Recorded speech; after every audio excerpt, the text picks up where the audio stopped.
Welcome to Real Food in a Fast World. So what we have here is cream. We've drained the milk off and we just have cream remaining.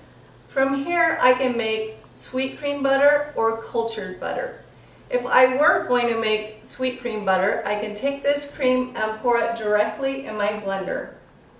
If I want to make cultured butter, I pour the milk or the cream in a jar. So I've got cream here and I've got about 2 cups. So I would need to pour a mesophilic culture, which is basically buttermilk, into the jar to culture it. So about 2 cups, I need 2 tablespoons, 1 tablespoon per cup. And once I get that mesophilic culture in, I will put a lid on, shake it up, and put it in my cupboard for about 8 to 12 hours. Just until when I tip it up, it coats the side of the jar like buttermilk would.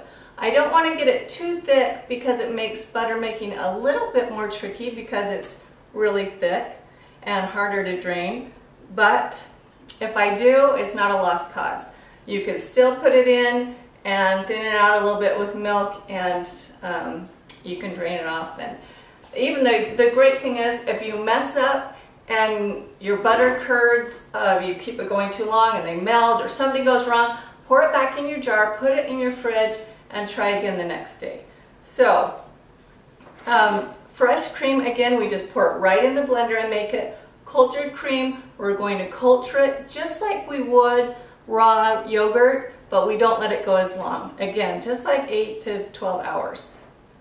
And so what I have here is sweet cream, and I've got some cultured cream.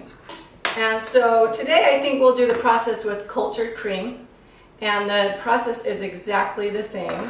So I'll pour this cultured cream in my blender. I want to get every last drop.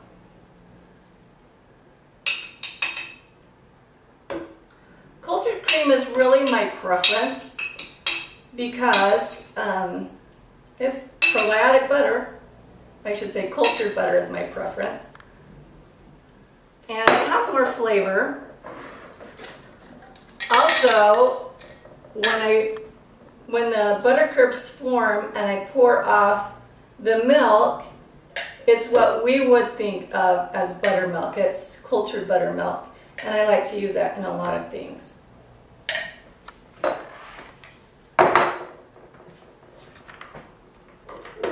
Okay, so what will happen now is this will go through different stages. At first, it will just be runny, then it gets thicker as it changes to whipped cream, and then it will start sloshing around again.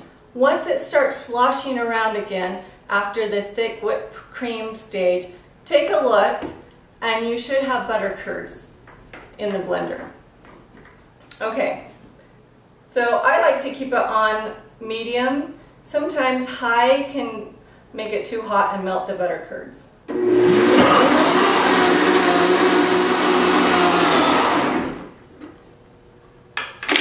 Okay, so maybe the camera can come over here so you can see. Can you see those butter curds in the blender? That's exactly what we want it to look like.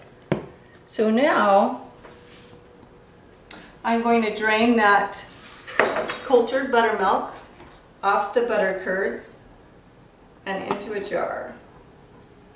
And here's where, if you got it thick, it takes a little bit more time to drain, and my buttermilk was a little bit too thick, and so just grab a rubber scraper and give it a stir.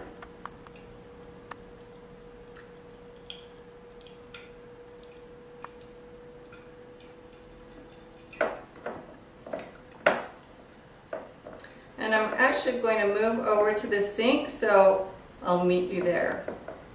Okay, so now I've drained off my buttermilk into this jar, and I didn't mention, I usually do anywhere from 4 to 5 cups in my blender of cream, Anything more than that will make the blender overflow, and if it's too small of an amount, like a cup, it won't get enough friction going to make butter. So if you only have a small amount, maybe you have a smaller blender. Anyway, you would need to do it with a smaller blender or a hand mixer.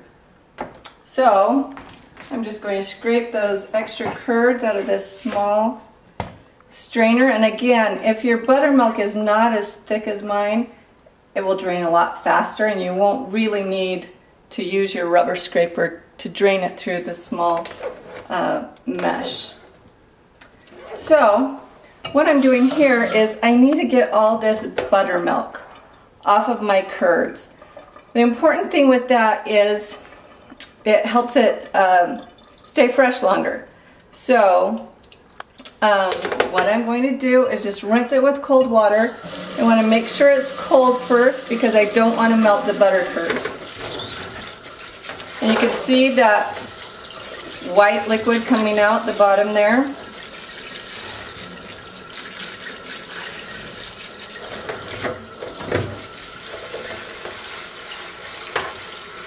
I'm just going to give it a little gentle stir. And the more cold the curds get, the more firm they'll become. So I'm just pressing it and trying to get that buttermilk out. Now I also don't want it to be watery, so I'm going to want to press as much as that water as I can get out. Okay, and let's move actually back over. Okay, so now I'm just scraping it out into some type of a dish. You can see I've got quite a bit of butter on the other side, so I don't want to waste that. Now, there still will be quite a bit of water, so I'm just going to keep pressing it a little bit until I get as much of that water out as I can. Now hopefully at this top point it's almost clear. And mine's a little bit more milky than I would like it, so I'm just going to give it another little rinse with water. And I'll do that as many times as I need, but I think that will be enough. Okay. And now I'm going to add some salt. It's just salt to taste. And you could make it without salt, but the salt also acts as a preservative. So it's a good idea to give it a good salt.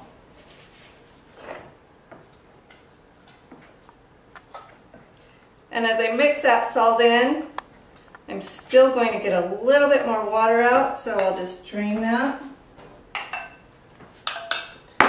Okay, and now you can just freeform it, or you can put it in little molds, which I think is kind of fun.